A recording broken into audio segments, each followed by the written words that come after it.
සුබ දවසක් සියලු දෙනාට සාදරයෙන් පිළිගන්නවා Trended Life YouTube channel එකට. ඔන්න ඉතින් අද දවස අපිට ටිකක් විශේෂ දවසක්. ඒක නිසා මට හිතුණා ඔයාලත් එක්ක මේ විශේෂ දවස බෙදා ගන්න. ඉතින් අද මම මේ හදන්න යන්නේ chicken biryani එකක්. මම හැමදාම වගේ පාවිච්චි කරන්නේ Shan product එකේ chicken biryani powder එක.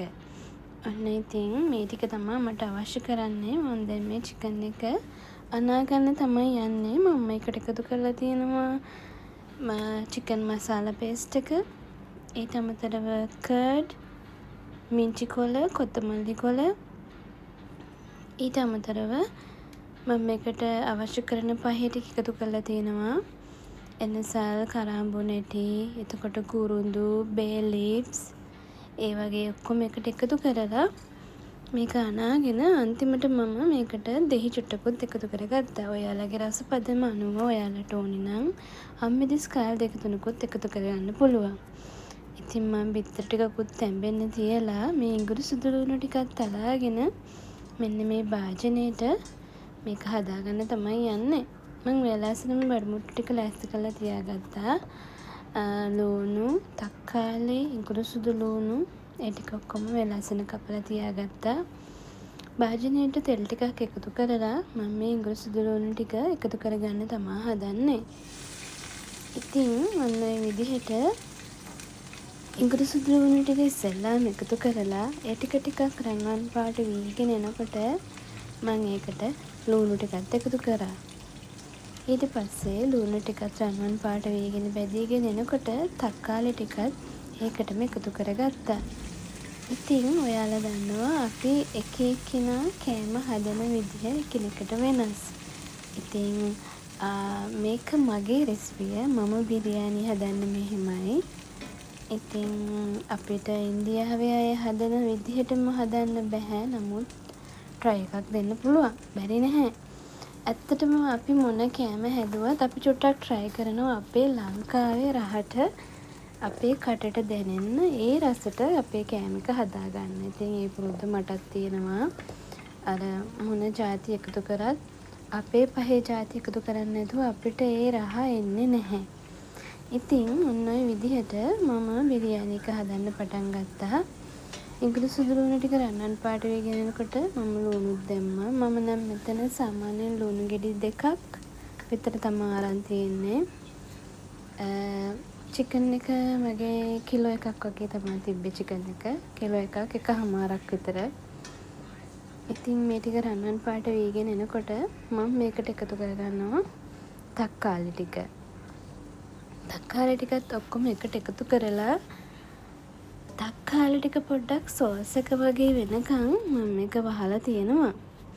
ඉතින් අද අපිට විශේෂත්වය තමයි අපේ ශනුත් චිත්‍ර අඳින්න ගොඩක් දක්ෂයි කියලා ඔයගලන් දන්නවා ඇති. මගේ YouTube channel එක බලනවා නම් මම එයා අඳින චිත්‍ර පෝස්ටර් ගොඩක්ම පෝස්ට් කරලා තියෙනවා. ඉතින් මේ පාර එයාලගේ ඉස්කෝලේ එක්සිබිෂන් එකට ප්‍රොජෙක්ට් එක විදිහට එයා තෝරගත්තේ එයාගේ චිත්‍ර හැකියාව පෙන්වන්න පුළුවන් විදිහක්. ඉතින් ඒකට අදාළව අපිට මාතෘකාවකුත් හම්බ වුණා. ඒ මාතෘකාවට අදාළව අපි තීරණය කරා එයාගේ චිත්‍රවල හැකියාව එලි දක්වන්න පුළුවන් විදිහට දෙයක් කරන්න. ඉතින් ඒක නිසා අපි එයාගේ චිත්‍ර ටික ඔක්කොම එකට අලෝලා මියුසියම් එකක් වගේ වෙන විදිහට එයාගේ ප්‍රොජෙක්ට් එක හදන්න තීරණය කරා. මම කතාව ඉස්සරහට කියන්නම්කෝ යමින් ගමන්. ඔන්න දැන් ඉතින් තක්කාලි ටිකත් හොඳට සෝස් වෙලා තියෙන්නේ. මම අර අනාගත්ත චිකන් ටික මම දැන් එකතු කරනවා මේ පේස්ට් එකට.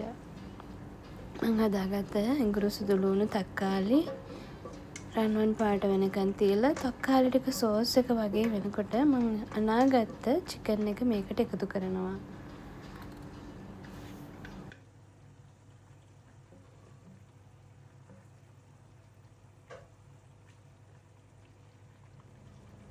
ඉතින් ඔන්න ඔය විදිහට මම චිකන් ටිකත් ඕකට එකතු කරලා ඔක්කොම එකට හොඳට කවලම් කරගත්තා. ඉතින් චිකන් ටික ටිකක් තැම්බෙන්න හොඳට කවලම් කරලා මම මේක මූඩියෙන් වහලා තියෙනවා. එතකොට චිකන් එකේ තියෙන වතුර ටික ඔක්කොම එළියට එනවා. ආයේ අපිට අමුතුවෙන් වතුර දාන්න අවශ්‍ය වෙන්නේ නැහැ.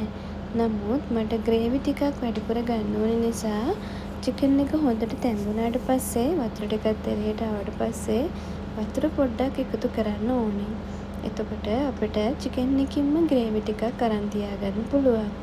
මොකද අපේ ලංකාවේ අයට නම් හොදි නැතුව කන්න ටිකක් අමාරුයිනේ. ඉතින් අපේ ගෙදරත් ඒ ප්‍රශ්නේ තියෙනවා. ඉතින් මම ඔයාලට කතාව ඉස්සරහට කියාගෙන යන්නම්. මම ඉස්සරහට ඔයගලන්ට මේ වීඩියෝ එකටම එකතු කරන්නම් අපේ channel ප්‍රොජෙක්ට් එකක්. ඇත්තටම ඉතින් අන්තිමට කොහොම හරි එයාට පළවෙනි ස්ථානය හම්බුණා මේ ප්‍රොජෙක්ට් එකට. ඔන්න ඒ අතරතුරේ මම කර්ඩ් එකත් හදාගන්න හදන්නේ. කර්ඩ් එකට ඕනි කරන බරු ටික තමයි මෙහි. මම අර ඔයාලට කිව්වා වගේ දැන් පේනව නේද චිකන් එකේ වතුර ටික ඔක්කොම එළියට ඇවිල්ලා තියෙන්නේ. ඉතින් මේක තමයි හොඳම රහක්. අපි මේකට වතුර එකතු කරන්න ගියොත් මේකේ රහ චුට්ටක් අඩු වෙන්න පුළුවන්. මම ආපහු සැරයක් ඔක්කොම එකට කවලම් කරලා චිකන් ප්‍රමාණයෙන් ටිකක් වැඩි නිසා ආපහු තැම්බෙන්න වහලා තියලා තිබ්බා. ඒ අතරතුරට මම හාල් ටික පෙඟෙන්න දාගත්ත වතුර එකකට. ප්‍රමාණය අනුව දාගන්න පුළුවන්. මම මෙතන හාල් හුණ්ඩු දෙකක් අරන් තියෙනවා. දෙකමාරක්. මම මේක විනාඩි 10ක් විතර පෙඟෙන්න තියලා තමා ලිපෙන් තිබ්බේ. මේ දැන් මෙන්න භාජනයකට දාගෙන ලුණු චුට්ටකුත් දාලා වතුර ටිකක් වැඩිපුර තියලා චුට්ටක් විතර ලාවට තැම්බෙන්න තියලා තිබ්බා. ඔන්න මම කර්ඩ් එකත් අනාගන්න යන්නේ. මම මේකට එකතු කරගත්ත කැරට්, කියුකම්බර්, ලුණු, ගම්බෙරිස්, ලුණු සහ කර්ඩ්. මම මේකට සැර ಜಾති වැඩියෙන් එකතු කරන්නේ මොකද පොඩි බබාලා ඉන්න නිසා. ඔන්න ඉතින් පේනව නේද? මම අර කිව්වා වගේ චිකන් එකේ හොඳම රා තමයි මේ තියෙන්නේ. ඉතින් මම මේ වෙලාවේ ග්‍රේවි ටිකක් අරන් තියාගන්නවා. මොකද චිකන් එක පොඩ්ඩක් ග්‍රේවි ටිකකුත් එක්ක කනකොට තමයි රස තියෙන්නේ. ඒක නිසා මම මේ වෙලාවේ ග්‍රේවි ටිකක් වෙනම අරන් තියාගන්නවා. මොකද මම මේකට බත් එකත් එකතු කරලා තමයි උයාගන්නේ ඔක්කොම දෙකම එකට. එක එක්කිනා හදන විදිය වෙනස්ද මං කිව්වනේ. ගොඩක් වෙලාවට මම කෑම ගොඩක් හදනවා නම් මං කරන්නේ කරි එක මෙහෙම වෙනම හදලා බත් එක වෙනම උයාගෙන දෙකම එකට කනකොට කවලම් කරලා ගන්න එක. නමුත් මං අද එහෙම ගොඩ ප්‍රමාණයක් හදන්නේ නැහැ. ගෙදර පාවිච්චි නිසා ඔක්කොම එකට දාලා හදනවා. ඔන්න ඉතින් මේ වෙලාවේ මගේ බත් එකත් ඇටයක් අල්ලලා බැලුවහම දෙකට කැඩෙන විදිහට හොඳටම ඉදිලා නැහැ. ඒ බත් ඇටේ සාමාන්‍යයෙන් ඇල්ලුවාම පොඩ්ඩක් අමු ගතිය තියෙනවා. මැදින් දෙකට කැඩෙනවා. මේ අවස්ථාවේ මම මේක බා ගන්නවා. වතුර ටිකක් පෙරාගෙන දැන් චිකන් එකත් හොඳට තැම්බිලා තියෙන නිසා මම මේ හාල් ටික මේකට එකතු කරගන්නවා. අමතක කරන්න එපා මේ හාල් ටික බාගෙට තැම්බිලා තියෙන්නේ. උඩින් එකතු කරගන්නවා. මම ටිකක් වතුර චුට්ටකුත් චිකන් එකට එකතු කරගෙන තියෙන්නේ. මොකද බත් එක චුට්ටක් තැම්බෙන්න ඕන නිසා. බත් එක හොඳටම තැම්බිලා නැහැ. බාගෙට තමයි තැම්බිලා තියෙන්නේ හාල් ටික. මේ විදිහට අහුරගෙන මම මේක තැම්බෙන්න වහලා තියෙනවා. මෙන්න මේ වෙලාවේ ඔයාලා ගාව තියෙනවා නම් නැතිනම් කමක් නැහැ. ගී ඔයිල් ටිකක් එහෙම එකතු කරගන්න පුළුවන්. අද අපේ ගෙදර නම් ගී ඔයිල් එක ඉවර වෙලා තිබ්බේ. නමුත් පොඩි ප්‍රමාණයක් තිබිලා මම ගී ඔයිල් එකකින් චුට්ටක් උඩට එකතු කරලා තියලා තිබ්බා. මොකද අපි ගී චුට්ටක් එකතු කරාම ඒකේ හරිම සුවඳක් සහ ඒකේ වෙනමම රසක් අපේ බිරියානි එකට එකතු වෙනවා.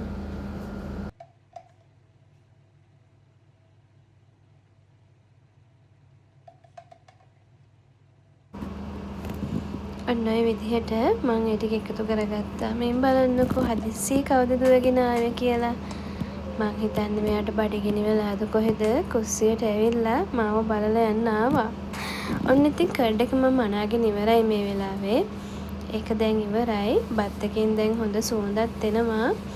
දැන් නම් බත් ටික හොඳට තැම්බිලා තියෙන්නේ. මම මේක මික්ස් කරගන්න හදන්නේ. මම මේක හොඳටම මික්ස් කරන්නේ නැහැ. මොකද පහේ වල අපි සැර මිරිස් ජාති දැම්මේ නැති වුණාට මේකේ සැරක් තියෙනවා.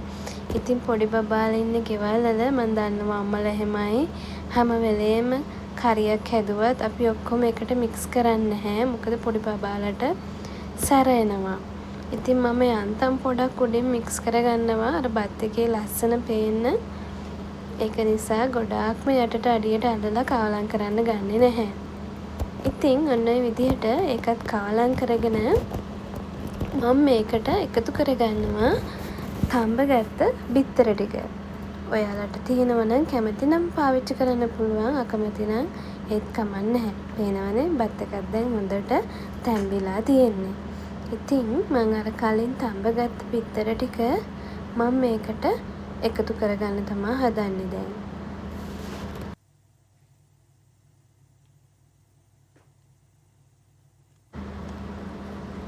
ඉතින් මම මේකට එකතු කරගන්නවා තව බිත්තර වලට අමතරව අපි මේක රස කරගන්න සහ ලස්සන කරගන්න ලුණු ටිකක් බෙදලා, එතකොට රටකජු ටිකක්, මුතරම් පළන් ටිකක්, ඔයගලන් ගාව තියෙනවා නම් සාෆ්‍රොන් ටිකක් ඒ වගේ එකතු කරගන්න පුළුවන්.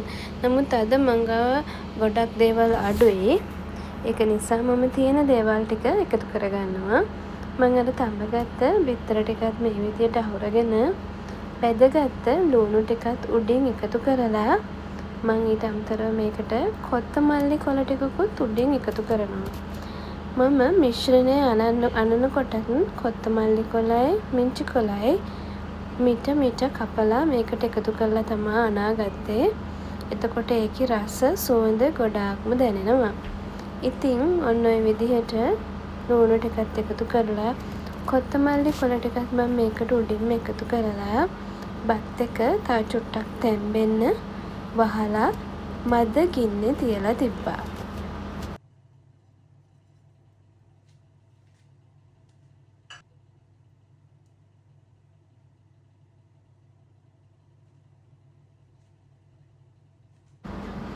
ඉතින් ඔයාලා දන්නවා අපි ගෙදර හැමෝම එකතු වෙන්නේ කෑම කන්න ගොඩක් වෙලාවට රෑ කෑමට. ඉතින් අපේ ගෙදරත් ඒ විදිහම තමා. අපි ඉතින් රෑ කෑමට තමා ගෙදර ඔක්කොම එකට එකතු වෙන්නේ. ඔන්න ඉතින් මේ ඔයාලා දකින්නේ අපි මං අර කියපු ෂනුත් හදපු ප්‍රොජෙක්ට් එක. මේ වටේ ඩෙකරේෂන් එක, ප්‍රේම් එක ඒ ඔක්කොම අපි හැදුවට අපි උදව් කරාට ලයිට් දාලා මේකේ ලියලා තියෙන හැම අකුරක්ම ඇඳලා තියෙන හැම චිත්‍රයක්ම ඇන්දේ අපේ ෂනුත්. බලන්නකෝ මට නම් ඇත්තටම හරිම ලස්සනයි. ඇත්තටම අපි නිකන් මේක ඇතුළට ගියා වගේ වෙන්නේ. මේ බලන්නකෝ එයාගේ චිත්‍ර හැකියාව. මට මතක විදිහට මෙයා චූටි කාලේ වයස අවුරුදු 3 ඉඳන් වගේ චිත්‍ර අඳිනවා.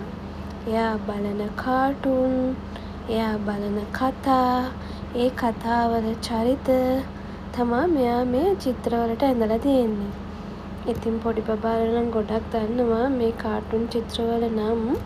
බලන්නකෝ එයා ගොඩක්ම ආස පෙන්සිල් ආර්ට් වලට.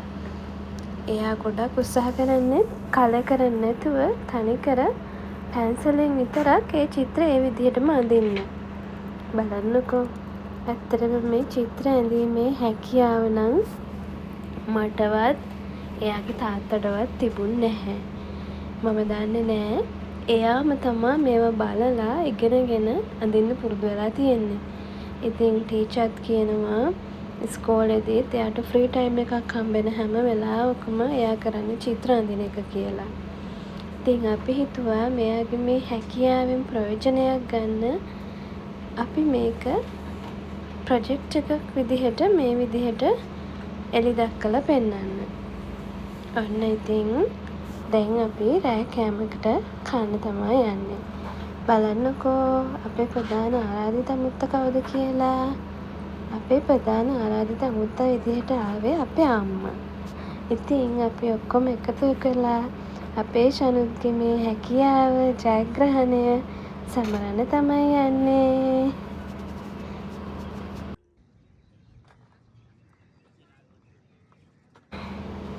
ඔයාලා මේ දකින්නේ ඊට පහුවෙන්දා. අද දවස නම් ඉරිදා දවසක්.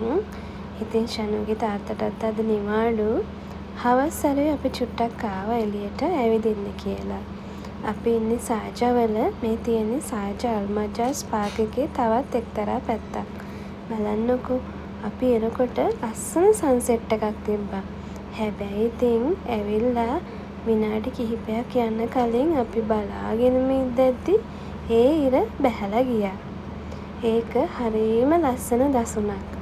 අපි ෆෝන් එකකින් ටීවී එකකින් බලනවා වගේ නෙමෙයි ඇත්තටම ලයිව් දකිනකොට. ඒක දිහා බලාගෙන ඉන්න තරමටම ආස හිතෙනවා. ඉතින් මේ දවස්වල ගොඩාක් රස්නේ දවසක්නේ. දවස් ටිකක්නේ කාලයක්නේ. මම දන්නවා අපිට තරන්න මේ ලෝකේ ගොඩාක් තැන්වලට මේ රස්නේ බලපාලා තියෙනවා. මේ තියෙන්නේ බටර්ෆ්ලයි අයිලන්ඩ් එක. අපි දවසක එකටත් යන්කෝ. මම ඔයාලට වීඩියෝ එකක් අරගෙන එන්නම්කෝ ඒකෙත්. ඉතින් මෙන්න මේ රස්නේ අපිට නොදැනෙන්න ප්‍රධානම හේතුව තමයි මෙන්න මේ ගස් ටික. ඩුබයි කියන්නේ කොච්චර රස්නේ රටක් වුණත් එක එක පැතිවල එක එක විදිහයි. බලන්නකෝ මේ ගස් අතර ඉන්න මිනිස්සු කොච්චරද කියලා. කොච්චර රස්න තිබ්බත් මිනිස්සු හැම වෙලේම උත්සාහ කරනවා තමන්ට හම්බෙන පොඩිම කාලෙන් හරි උපරිම නිදහසේ ජීවත් වෙන්න. ඉතින් මේ තියෙන වතුරයි මේ තියෙන ගස් ටිකයි නිසා අපිටත් ලොකු රස්නයක් දැනුන්නේ නැහැ. දැන් ඉතින් ටිකක් රෑ වීගෙන එන්නේ. මං හිතන්නේ දැන් 7 පහු වෙලා හවස.